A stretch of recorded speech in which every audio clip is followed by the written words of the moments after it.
अस्सलाम वालेकुम नाजरीन, आप देख रहे हैं प्रोग्राम रियासत और आवाम और मैं हूं मारिया जदू। नाजरीन, जब से शहबाज शरीफ की हुकूमत आई उसके बाद से दो कंपैरिजन हम बहुत ज़्यादा देख रहे हैं। एक मुआशी पॉलिसीज़ के हवाले से कंपैरिजन और एक सफारती लिहाज से और सफारती पॉलिसीज़ के लिहाज से कंपैरिजन देख रहे हैं। इमरान खान साहब के दौरे हुकूमत में क्या क्या मुआशी पॉलिसीज़ रही हैं, क्या सफारती पॉलिसीज़ रही हैं और अब शहबाज शरीफ हुकूमत में क्या मुआशी पॉलिसीज़ हैं और क्या खारजा और सफारती लिहाज से क्या पॉलिसीज होंगी, उसके लिहाज से प्रोग्राम में बात करेंगे।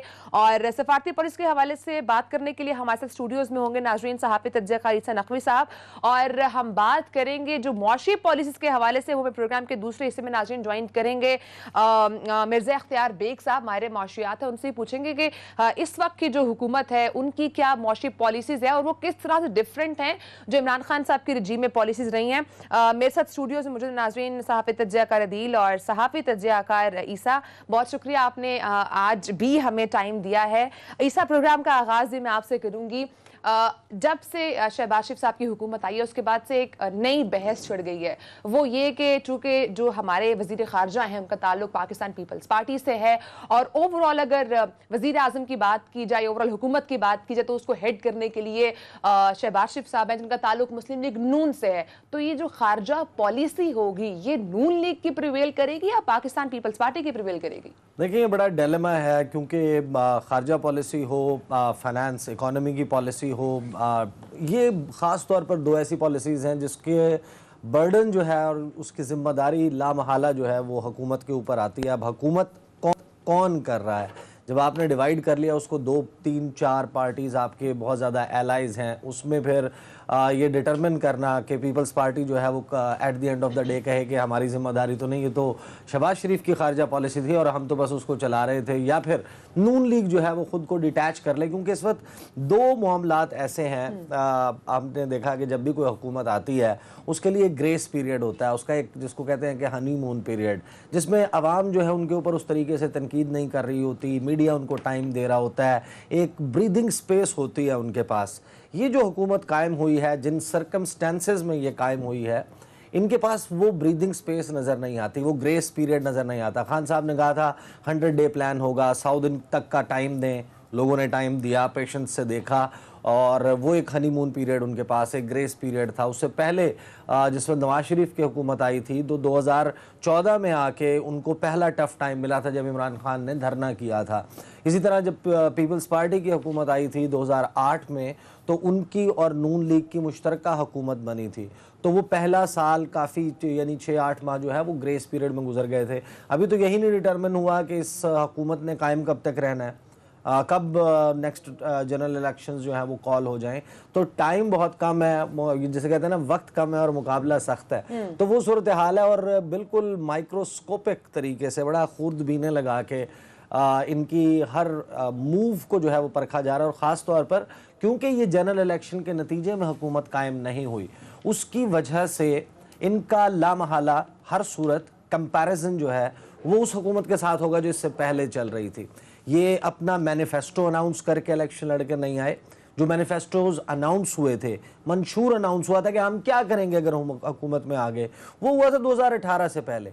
अब वो जाहिर है कि वो इतनी पुरानी बात हो गई, ना आवाम को याद है ना मीडिया को याद है। 5 साल के लिए था मंशूर, वो 5 साल के लिए मंशूर था। अब आप एकदम जो है वो हुकूमत में आ गए और अगर आप कहें कि ये असम्बली अपनी टर्म पूरी करती हैं तो भी आपके पास टाइम जो है वो 1 साल और चंद माह, 1 साल और चंद माह में आपने कब किस तरीके से क्या डिलीवर करना है, तो ये बड़ा प्रॉब्लम है। इलेक्शन का साल भी होता है। बिल्कुल बिल्कुल ऐसा ही है। साहब ये बताइए कि बिलावल साहब जो है उनकी जमात का टिल्ट जो है वो टुवर्ड्स ईरान समझा जाता है, जिस तरह PMLN है उनका टिल्ट जो है वो सऊदी अरब की जानिब आमतौर पे देखा जाता है। पहला दौरा भी बड़ा कामयाब दौरा अभी रिसेंटली किया, उसके बाद UAE का दौरा भी किया।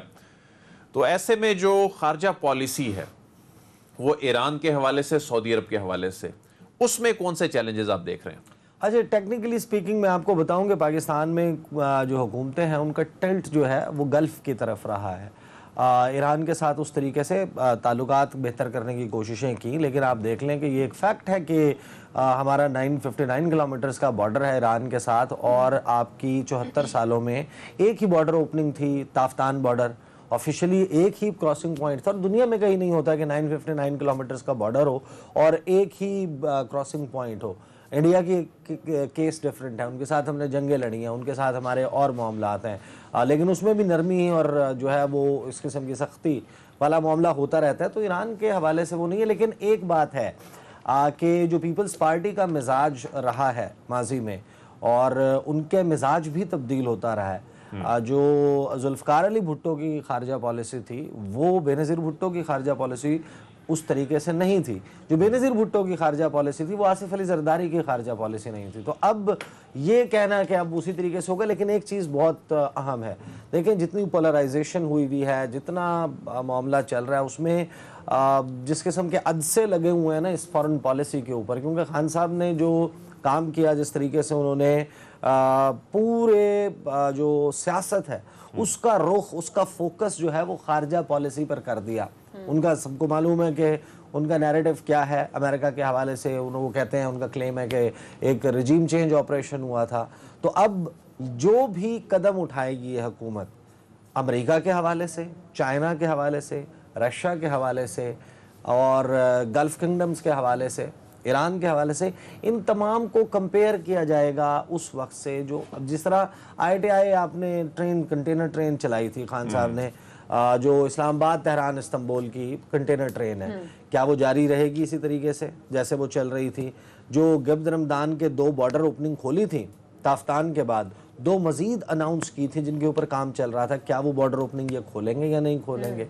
फिर आप ये भी सवाल करेंगे कि जो 3-4 मार्च को उज़्बेकिस्तान के सदर यहाँ पर आए थे और उन्होंने जो रेलवे ट्रैक के हवाले से और रीजनल कनेक्टिविटी के हवाले से बेसिकली सेंट्रल एशियन स्टेट्स के साथ, वो आप उसको फॉलो करेंगे? देखें चैलेंजेस बहुत हैं, और चैलेंजेस पाकिस्तान के इतने ज़्यादा हैं, ओवरनाइट आप इनको ठीक नहीं कर सकते। और नकवी साहब ये बताइए कि रशिया के हवाले से इमरान खान अपने दौरे हुकूमत के बिल्कुल आखिर में जो रशिया के साथ ताल्लुकात जिस लेवल पर लेकर गए, उसके बाद सिचुएशन बिल्कुल तब्दील हो गई। अमेरिका के साथ उनके उस तरह से ताल्लुकात आखिर में आकर नहीं थे उनकी नई गवर्नमेंट आने के बाद, बाइडन साहब के बाद। अब आपको क्या लग रहा है, अब पाकिस्तान का टिल्ट जो है, क्या जो रशिया की जानिब जा रहा था वो जा पाएगा या वो रुक जाएगा मामला? देखिए मैं आपको आसान सी बात बताऊं अदील वड़ाइच साहब, ये बहुत बड़ी बदकिस्मती है इस मुल्क की। ऐसा नहीं होता। रियासत के ताल्लुकात होते हैं, हुकूमतों के ताल्लुकात या इंडिविजुअल्स के ताल्लुकात नहीं होते ममालिक के साथ। और जितने भी ममालिक हैं वो इंटरनेशनली लॉन्ग टर्म पॉलिसीज़ लेकर चलते हैं, और वही एक मैच्योर खारजा पॉलिसी होती है किसी रियासत की कि वो इस तरह नहीं करते कि एक चेहरा तब्दील हो जाएगा तो आपका टिल्ट जो है वो चेंज हो जाएगा, आप अपनी खारजा पॉलिसी को यहाँ से उठाकर वहाँ कर देंगे। इससे आप इस्टेब्लिश होते हैं कि आप एक इमेच्योर मुल्क हैं। आप अगर आज हम यानी कि आप रशियन पॉइंट ऑफ व्यू से देखें कि रशिया क्या सोचेगा अगर मुस्तकबिल में कभी पाकिस्तान के साथ डील करना होगा, यार यहाँ पे तो हुकूमत तब्दील हुई तो पॉलिसी तब्दील हो जाएगी, या कोई और मुल्क आपको किस तरीके से सीरियस लेगा? तो ये एक 2-4 चीज़ें हैं जिनके ऊपर आपको एक चार्टर बनाने की ज़रूरत है कि तमाम पॉलिटिकल पार्टीज़ कुछ बेसिक्स के ऊपर इत्तफाक करें और उनको मालूम हो कि यार एक लॉन्ग टर्म पॉलिसी लेकर चलनी है पाकिस्तान की मुआशी, पाकिस्तान के खारजा पॉलिसी के हवाले से, पाकिस्तान के डिफेंस के हवाले से। इसके अलावा आप पॉलिटिक्स करें, उसको उसका स्टाइल, उस पॉलिसी को इम्प्लीमेंट करने का तरीक़ाकार, उसके चेहरे तब्दील हो सकते हैं। लेकिन आपको ये पता होना चाहिए कि 2050 तक इस मुल्क को हमने वहाँ लेकर जाना है, हमने अपनी खारजा पॉलिसी में बुनियादी ये तब्दीलियाँ करनी हैं। अब ये नहीं हो सकता कि ये आ गए हैं, ये वो अंडू करें जो खान साहब ने किया था, और उसके बाद इलेक्शन के नतीजे में ये हुकूमत कायम ना कर सकें, खान साहब ही वापस आ जाएं, या इनमें से सिर्फ एक पार्टी जो है वो बहुत ज़्यादा सीटें ले जाए। और जो तब्दीलियां आप इस 1 साल में, 6 महीने में, 3 महीने में या 8 महीने में करते हैं, आप उसको रिवर्स करें। और ऐसे कैसे हो सकता है? फॉरेन पॉलिसी तो आप ऐसे नहीं चला सकते। ईसा जो अभी कुछ दिनों पहले जो सऊदी अरब का दौरा हुआ वो कितना इंपॉर्टेंट आप समझ रहे हैं, और कुछ इस तरह की खबरें भी आ रही हैं कि वज़ीर ख़ारजा साहब की वहाँ पे कोई मुलाकात भी नहीं हुई, तो इस हवाले से क्या इंफॉर्मेशन है? मारिया, हिस्टोरिकली पाकिस्तान में जो भी शख्स जो है वो हुक्मरान बनता है वो पहला दौरा सऊदी अरब का ही करता है। ये बिल्कुल एक प्रेसिडेंस मौजूद है। और इस दौरे के हवाले से देखें, यानी कि बिलावल भुट्टो की मुलाकात, बिलावल ज़रदारी की जो है मुलाकात होनी चाहिए थी साइड लाइन्स के ऊपर। आप वज़ीर ख़ारजा बने हैं, बहुत सारे लोग अब उनके ऊपर जो तनकीद कर रहे हैं कि ये इंटर्नशिप है, क्या प्रैक्टिस कर रहे हैं, वो प्रैक्टिस सेशन चल रहा है वज़ीर ख़ारजा बन के पाकिस्तान के, इतना अहम तरीन महकमा जो है वो दे दिया गया, तो वो उनका पहला बैरूनी दौरा था। कभी ऐसा नहीं होता कि पाकिस्तान का एक मुल्क का वज़ीर ख़ारजा एक बैरूनी दौरे पर जाए प्राइम मिनिस्टर के डेलीगेशन के साथ और साइड लाइन्स के ऊपर उसकी कोई मुलाकात ना हो। तो जो बिलावल हैं उनकी कोई मुलाकात नहीं हुई सऊदी अरब में, और एटलीस्ट कोई ऐसी मुलाकात के हवाले से कोई तफसील जारी नहीं हुई कि पाकिस्तान के वज़ीर ख़ारजा और सऊदी अरब के वज़ीर ख़ारजा ने बैठकर बात कर ली हो उसी मामले को आगे बढ़ाने के लिए। वो तो सिर्फ वफ्द में शामिल थे। और ये चीज़ मैं आपको बताऊं, ये हॉन्ट करेगी पीपल्स पार्टी को। एक तो बहुत ज़्यादा जो एतराज़ चल रहा है कि जुल्फ़कार अली भुट्टो का नवासा जो है वो, या एक पार्टी का चेयरमैन जो है वो शहबाज शरीफ का, जिनकी आपस में बहुत ज़्यादा राइवलरी है, उनके दरमियान बहुत ज़्यादा क्रैक्स हैं, दराड़े हैं, और वो उनके एक तो वज़ीर ख़ारजा बन गए, और वज़ीर ख़ारजा बनने के बाद वो पहली दफ़ा उनके साथ दौरे पर जाते हैं and he is unable to secure even a single meeting with anybody on the sidelines. किसी फॉरेन मिनिस्टर से मुलाकात नहीं हुई, हत्ता के चले और किसी के साथ नहीं होती। जो OIC की मीटिंग है वो भी शहबाज शरीफ साहब ने खुद की, और उसमें वज़ीर ख़ारजा जो है वो साइड के ऊपर बैठे हुए हैं। और फिर जो मोहम्मद बिन ज़ैद के साथ मुलाकात हुई है उसमें इंटरेस्टिंगली जो प्रेसिडेंस होता है उसको सामने रखें, और आप ताल्लुकात के एतबार से बात करें तो वज़ीर आज़म बैठा है, आपका डेलीगेशन शुरू होता है, आपका आगाज़ में वज़ीर ख़ारजा बैठा होता है, उसके बाद वज़ीर दिफ़ा या दूसरे वज़रा जो हैं वो बैठे होते हैं। यहाँ पर जो मुलाकात हुई मोहम्मद बिन ज़ैद के साथ, उस मुलाकात में पहले पाकिस्तान के वज़ीर दिफ़ा बैठे हैं, वज़ीर दिफ़ा ख्वाजा आसिफ, उसके बाद बिलावल बैठे हैं। तो ये जब आप इंटरनेशनली डेलीगेशन से छोटी छोटी चीज़ें होती हैं डिप्लोमेसी में। ये भी कहते हैं कि हिना रब्बानी खर साहबा को अगर बना दिया जाता तो उनके पास एक्सपीरियंस भी था, that would be more better. देखें, हिना रब्बानी खर जो है वो उनके पास एक्सपीरियंस है, वो पहले ये कर चुकी हैं, और जाहिर है कि बिलावल के साथ ये भी एक डिलेमा हुआ कि अभी हल्फ उठाया था और वो रवाना हो गए। आप इस बात का इम्कान है आगे जाके बिलावल साहब, नगीसा नबी साहब, इस बात का इम्कान है कि बिलावल साहब आगे जाके जाहिर है काबिलियत को देखें, जिस तरह उनका जो इंटरनेशनल एक्सपोजर है उसको देखा जाए। नहीं, वो मैटर नहीं करता, मेरा ख्याल है कि अभी मैटर नहीं करता, क्योंकि आगे चल कर के बात कर रहे हैं ना आप। मसला ये है कि आप you never get a second chance to make first impression. कहते हैं ना, first impression is the last impression. आपको दूसरा चांस नहीं मिलता अपना फर्स्ट इंप्रेशन बनाने का, तो आपने जो डिलीवर करना है, जो करना है, देखें ये तजुर्बा नहीं कर सकते आप कि एक बंदा आएगा वो सीखेगा और सीखने के बाद वो डिलीवर करेगा। पाकिस्तान का फॉरेन मिनिस्टर बनाकर तो नहीं सिखा सकते ना आपको। इधर you are capable of delivering that और यू आर नॉट। तो क्वेश्चन ये नहीं होगा कि मुस्तकबिल में चलकर कोई बंदा अपनी काबिलियत की बुनियाद पर, तो फिर उसको मुस्तकबिल में जिस वक्त वो उस काबिल हो जाए तो उसको दिया जाए। So I don't agree with that, I am sorry, but लेकिन मैं ये नहीं जज कर रहा कि वो नहीं परफॉर्म कर सकेंगे। I am not at all saying that. ईसा नबी साहब, हमारी इत्तला ये है कि आने वाले दिनों में खारजा महाज पर बड़ी एक्टिविटीज़ होने जा रही हैं। आने वाले दिनों में शहबाज शरीफ साहब, बिलावल भुट्टो साहब मगरबी ममालिक के अहम दौरे करने जा रहे हैं, बड़ी डेवलपमेंट्स होने जा रही हैं, और उन ताल्लुकात में उनको एक मज़ीद उनमें बेहतरी और उनमें वुसअत लाने के हवाले से आगे प्लान्स हैं। दफ्तर खारजा में भी कुछ तब्दीलियाँ जो हैं आने वाले दिनों में शायद होने जा रही हैं। सेक्रेटरी खारजा जो हैं उनका भी तकर्रुर होना है। इस सारी सूरत हाल को आप नकवी साहब कैसे देखते हैं? देखिए, पाकिस्तान का जो मगरब के साथ ताल्लुक़ है वो पोलिटिसाइज हो गया, और उसमें बहुत सारे लोग जो हैं वो ये आर्गूमेंट देते हैं, बड़ी हद तक लगता भी है कि इमरान खान साहब उसमें शायद कसूरवार हैं। लेकिन आप ये देखें कि ये जो मगरबी ममालिक हैं ये क्या करते हैं पाकिस्तान के साथ, पाकिस्तान जैसे ममालिक के साथ। कोई तो हो जो उसको कॉल आउट करे। किस तरीके से हो सकता है कि आपके यूरोपियन यूनियन के सफ़ीर जो हैं वो पाकिस्तान को, देखिए ये चीज़ें बैकडोर होती हैं, सफारतकारी ऐसे नहीं चलाई जाती। उन्होंने ट्विटर के ऊपर स्टेटमेंट डाली, पाकिस्तान को जो है प्रेशराइज़ किया जा रहा है, पाकिस्तान का बाजू मरोड़ रहे हैं कि आप रशिया को कंडेम करें यूक्रेन वाले मामले पर। اور سملر پالیسی جس اور ملک نے رکھی ہوئی ہے انڈیا, وہاں پر آپ کچھ نہیں کرتے.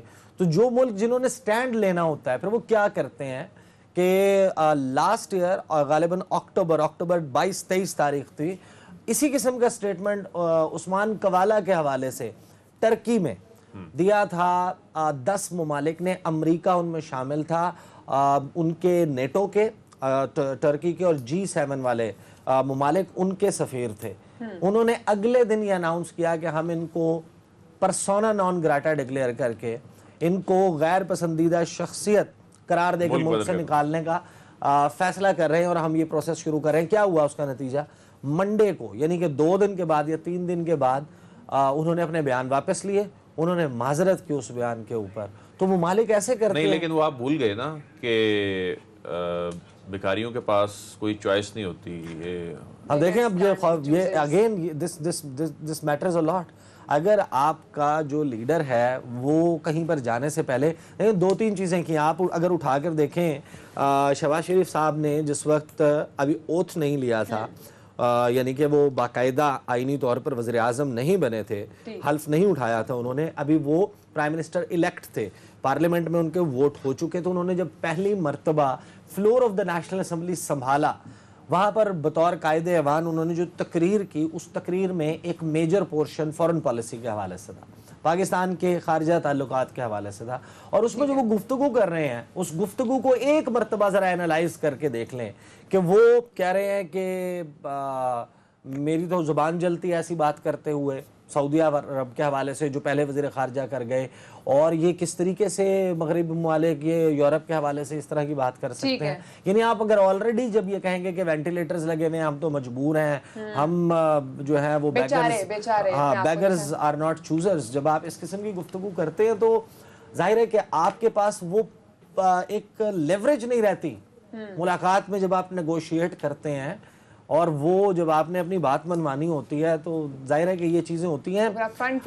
یہ چیزیں ظاہر ہے کہ وہ جب چل رہی ہوتی ہے نا ورکنگ گروپ کے لیول پر, سفارتی چینل سے بات چیت چل رہی ہوتی ہے, اس وقت آپ کی ٹیم کو یہ بات منوانا بڑا مشکل ہو جاتا ہے. اگلے بیٹھے ہوتے ہیں ان کو کیا وہ کہتے ہیں کہ آپ تو, ظاہر ہے انہیں اندازہ ہوتا ہے کہ یہ تو سمجھتے ہیں کہ بیگرز آر ناٹ چوزرز, تو ان کو ذرا دبا لیں. اب یہ مسئلہ کافی چونکہ بڑا ہو چکا ہے, ایک تو 2 مختلف پارٹیز اس وقت حکومت میں, سو پالیسی کیا ہوگی وہ میٹر کر رہا ہوگا. پلس عیسیٰ نے بات کی کہ یہ حکومتوں کی پالیسیز نہیں ہوتی ہیں, یہ ریاست کی پالیسی ہوتی ہے. سو پاکستان کو خارجہ لحاظ سے یا سفارتی محاذ پر کون کون سے چیلنجز مزید ہو سکتے ہیں, اس سے بریک کے بعد ناظرین اور بھی بات کریں گے, ساتھ ہی رہیے گا.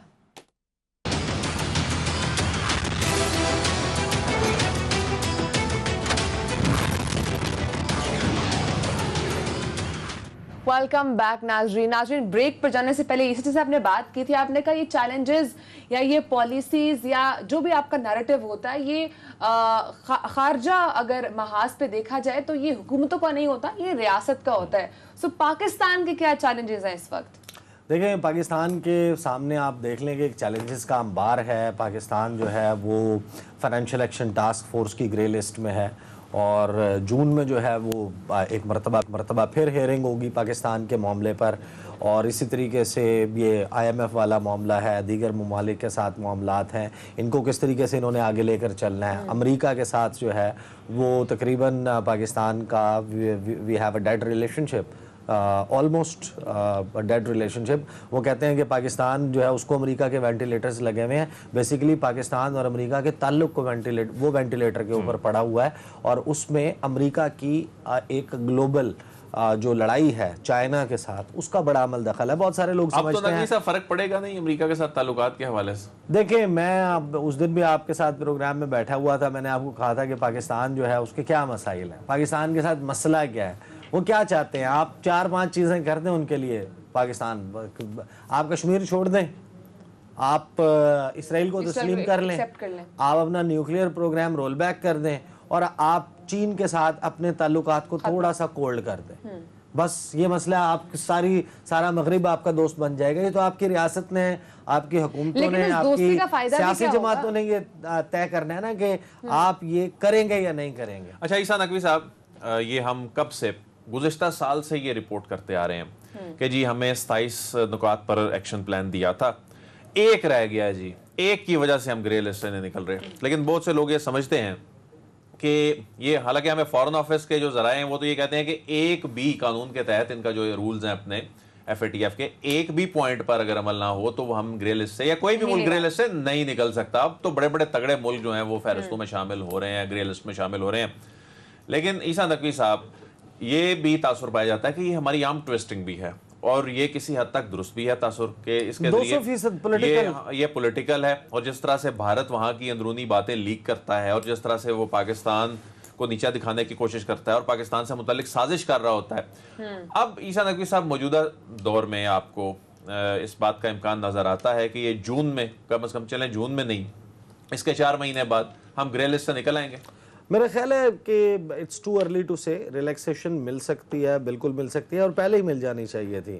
اگر آپ FATF کے ضابطے دیکھیں، ان کے قواعد دیکھیں، وہ کیا چاہتے ہیں ممالک سے وہ دیکھیں، اور ان کو ذرا چیک کرنے کی کوشش کریں کہ جو ملک ووٹنگ کرتے ہیں کہ اس کو گرے لسٹ میں ڈال دو، اس کو بلیک لسٹ میں ڈال دو، اس کو باہر نکال دو، اس کو نارمل ممالک کے فہرست میں شامل کر لو، آپ ان کو پرکھیں. آپ کو پتہ چلے گا کہ ان میں 60-70% ممالک ہیں جن کی کمپلائنس نہیں ہے.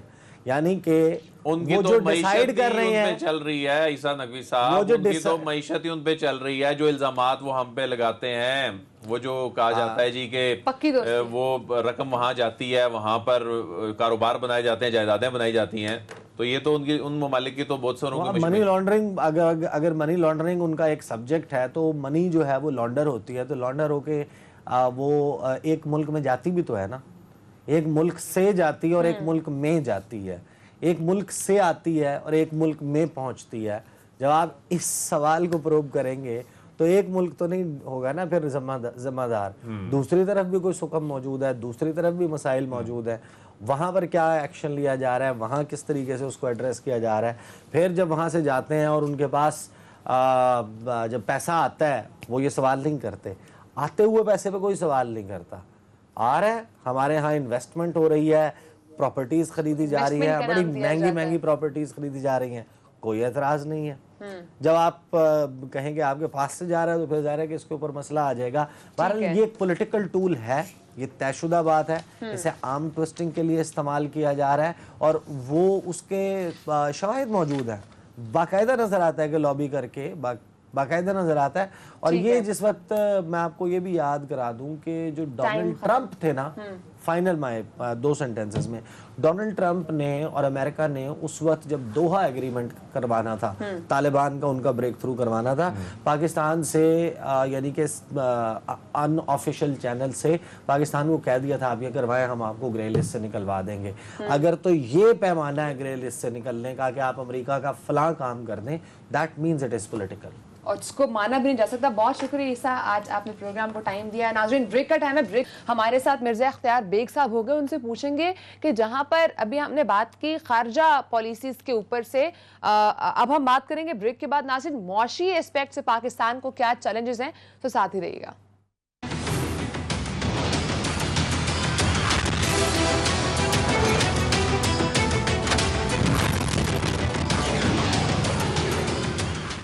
ویلکم بیک ناظرین. معاشی لحاظ سے پاکستان کو ہمیشہ سے چیلنجز رہے ہیں، لیکن آج ہم بات کرنے جا رہے ہیں پروگرام میں کہ جو ابھی عمران خان صاحب رجیم گزری ہے، اس میں کیا چیلنجز رہے ہیں معیشت کے لحاظ سے پاکستان کو، اور ابھی جو موجودہ حکومت ہے شہباز شریف صاحب کے دور میں کیا چیلنجز ہو سکتے ہیں، اور بار بار عمران خان صاحب کے دور کا اور جو کہ ابھی نیا دور شہباز شریف صاحب کا سٹارٹ ہوا ہے، ان دونوں میں جو چیلنجز ہیں معاشی اسپیکٹ سے وہ کیا ہیں، اور بار بار جو اس وقت پاکستان کو سب سے بڑا چیلنج دیکھنا پڑ رہا ہے وہ ہے آئل پرائز کے لحاظ سے. تو آئل پرائز کو کتنا ہم کنٹرول کر سکتے ہیں، کتنا یہ مزید آگے بڑھے گا، کیا یہ بار بار جو ذمہ داری ڈال دی جاتی ہے اس نئی حکومت کے اوپر، تو کیا مہنگائی کی ذمہ دار یہ حکومت ہے، سابقہ حکومت ہے، یا یہ عالمی مارکیٹ میں جو اس وقت پرائزز بڑھ رہی ہیں اس کی ذمہ دار وہ ہے؟ اسے بات کرنے کے لیے ناظرین ہمارے ساتھ موجود ہیں ماہر معاشیات مرزا اختیار بیگ صاحب. سر بہت شکریہ، آپ نے پروگرام کو اپنا ٹائم دیا. سر سب سے پہلے آپ کی طرف آؤں گی. इस वक्त अवाम का एक ही मसला है, वो है महंगाई, चाहे वो पिछली हुकूमत थी या चाहे ये मौजूदा हुकूमत है। लेकिन अभी तक महंगाई का जो इशू है वो हम रिजॉल्व नहीं होता देख रहे हैं। 27 माह की बुलंद तरीन सतह पर इस वक्त महंगाई पहुंच चुकी है। क्या समझते हैं ये तमाम जो मौजूदा इस वक्त हुकूमत है, ये महंगाई के जिम्मेदार है या ये आलमी मार्केट इस महंगाई के जिम्मेदार है?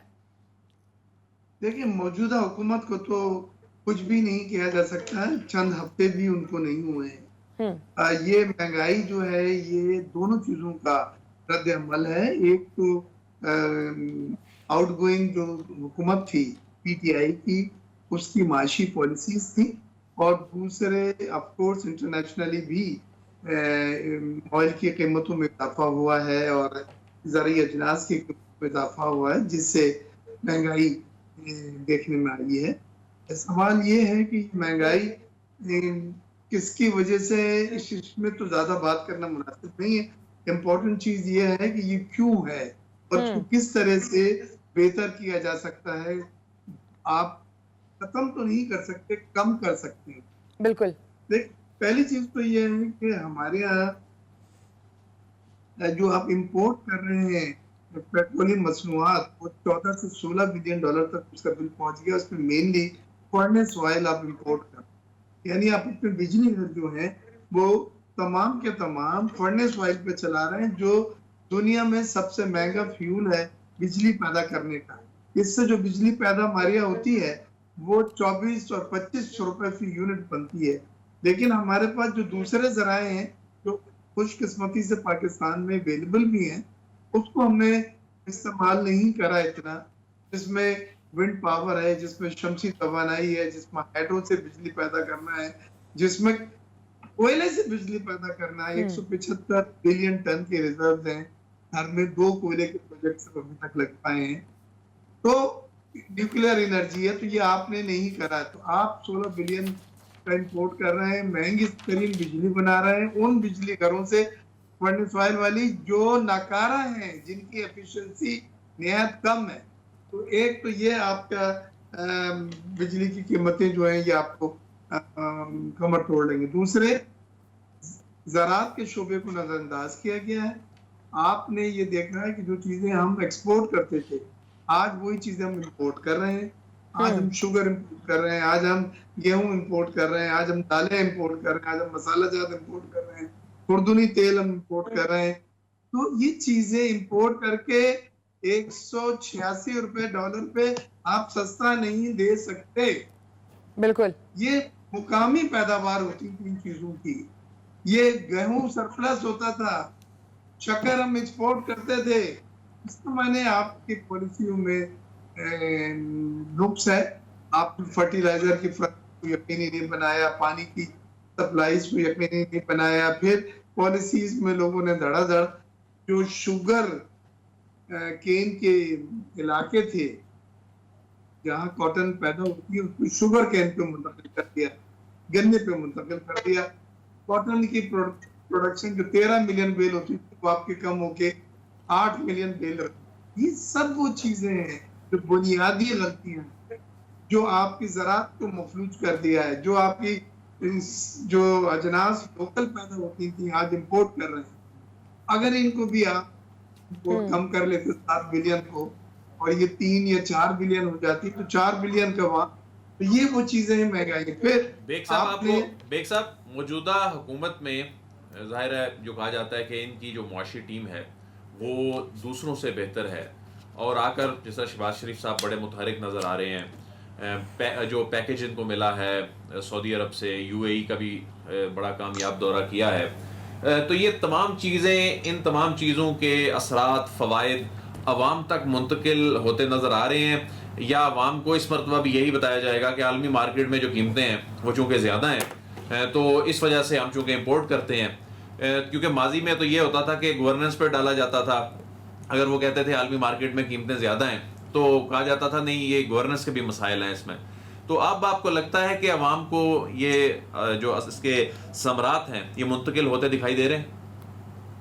देखिए, पहली चीज तो ये कि जो दोबारा वजीर आजम का सऊदी अरब और यूएई का है, ये बड़ा क्रूशल दौर था, क्योंकि IMF में ایک طرف تو آپ کے مرزا صاحب نے جو مذاکرات کرے تو انہوں نے ایک طرف تو یہ لگا دی کہ انڈسٹریل ایمنسٹی صنعتی ایمنسٹی اسکیم کو آپ وڈرا کریں، تو عمران صاحب نے ڈسکس کیا، اناؤنس کیا، اور بجلی کی قیمت جو 5 روپے اور پیٹرول کی 10 روپے فی لیٹر اس کو بھی آپ واپس کریں، اور یہ جو 250 سے 300 بلین کا امپیکٹ جون 2022 تک کا، انہوں نے کہا کہ یہ برداشت نہیں کر سکتے، کرنٹ اکاؤنٹ بتا رہا آپ کا اتنا زیادہ ہے، بلکہ انہوں نے 100 ارب روپے کی پبلک سیکٹر ڈیولپمنٹ پروجیکٹ ترقیاتی منصوبے کرنے مستقبل کٹوتی کی سفارش کر۔ آخری جو چیز پنچ لائن تھی، انہوں نے جو کہا اٹھتے اٹھتے کہ بھائی جو یہ بات سن کے چلے جائے کہ آپ کو اپنے ریزرو بڑھانے ہیں، اگر ہم مئی میں آ رہے ہیں، اور وہ ریزرو بڑھانے کے لیے انہیں ان تینوں ممالک سے رول بیک کرانا ہے۔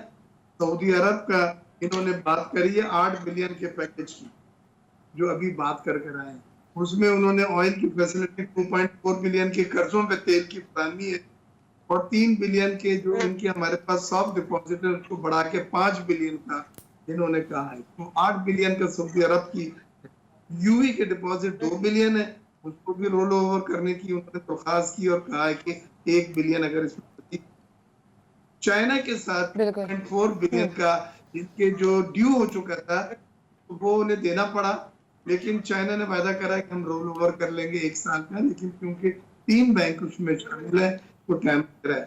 تو اب انہوں نے پہلے مرحلے پہ وہ مئی میں جو آئی ایم ایف کی اسٹاف لیول ٹیم آ رہی ہے اس سے پہلے اپنے ریزرو بڑھانے، آپ کے ریزرو گر کے بالکل 10 بلین رہ گئے ہیں اسٹیٹ بینک کے، اور 6 بلین رہ گئے ہیں بینکوں کے، یہ 24-25 بلین ہوتے تھے، تو آپ کے قرضوں کی ادائیگیاں بڑی تیزی سے آ گئی ہیں، آپ کی سسوک بانڈ کے انٹرسٹ کی ادائیگیاں جو ہیں یہ آ گئی ہیں، اور نئے قرضے جو آپ لے رہے ہیں وہ پرانے قرضوں کی ادائیگیوں کے لیے اور ان کے سود کی ادائیگیوں کے لیے کر رہے ہیں۔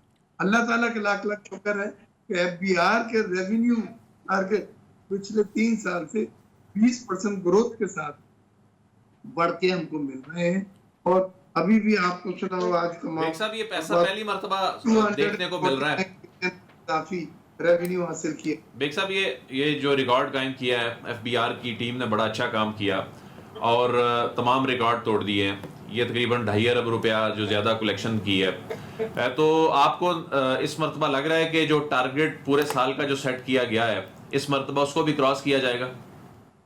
دیکھیں پہلی چیز تو میں عدیل صاحب یہ بتا دوں 2.5 ارب کراس نہیں کیا ہے، 250 ارب معذرت کے ساتھ 250 ارب انہوں نے کرا ہے، اور دوسرے ان کا ٹارگٹ بڑھا کے آلریڈی 6100 ارب روپے رکھ دیا تھا، جو مجھے امید ہے آپ اس سرکار سے جو 10 مہینے میں ان کی ریونیو کلیکشن ہوئی ہے اور 250 ارب کی اضافی کلیکشن جو ہوئی ہے تو انشاءاللہ یہ ٹارگٹ کر لیں گے۔ اس کووڈ کے زمانے میں جتنا ٹارگٹ پورا کرنا ایک بہت بڑا اچیومنٹ ہے، اس میں ایف بی آر کی نئی ٹیم جو آئی ہے، اس سے پہلے ڈاکٹر اشفاق صاحب تھے، ان کی ٹیم بڑی فعال تھی، اب نئے ڈاکٹر حسن حسین صاحب ہیں، ان کو مبارکباد پیش کروں۔ جی اچھا بیگ صاحب یہ بتائیے گا، اگر پیٹرول کی پرائزز کی بات کی جائے تو obviously آئی ایم ایف کی کنڈیشنز کے مطابق ہمیں اس میں انکریز بھی کرنا ہے، لیکن موجودہ حکومت جو ہے وہ کچھ ٹائم سے ہم دیکھ رہے ہیں جب سے وہ آئی ہے 2 بار غالباً سمری کو مسترد بھی کیا جا چکا ہے، تو یہ کب تک اس پرائز کو روکا جائے گا، کب تک عوام کے اوپر اس بوجھ کو روکا جائے گا؟ الٹیمیٹلی تو ہمیں بڑھانا پڑے گا نا۔ جی ماریہ جدون آپ نے بہت ہی اچھا سوال کیا ہے، یہ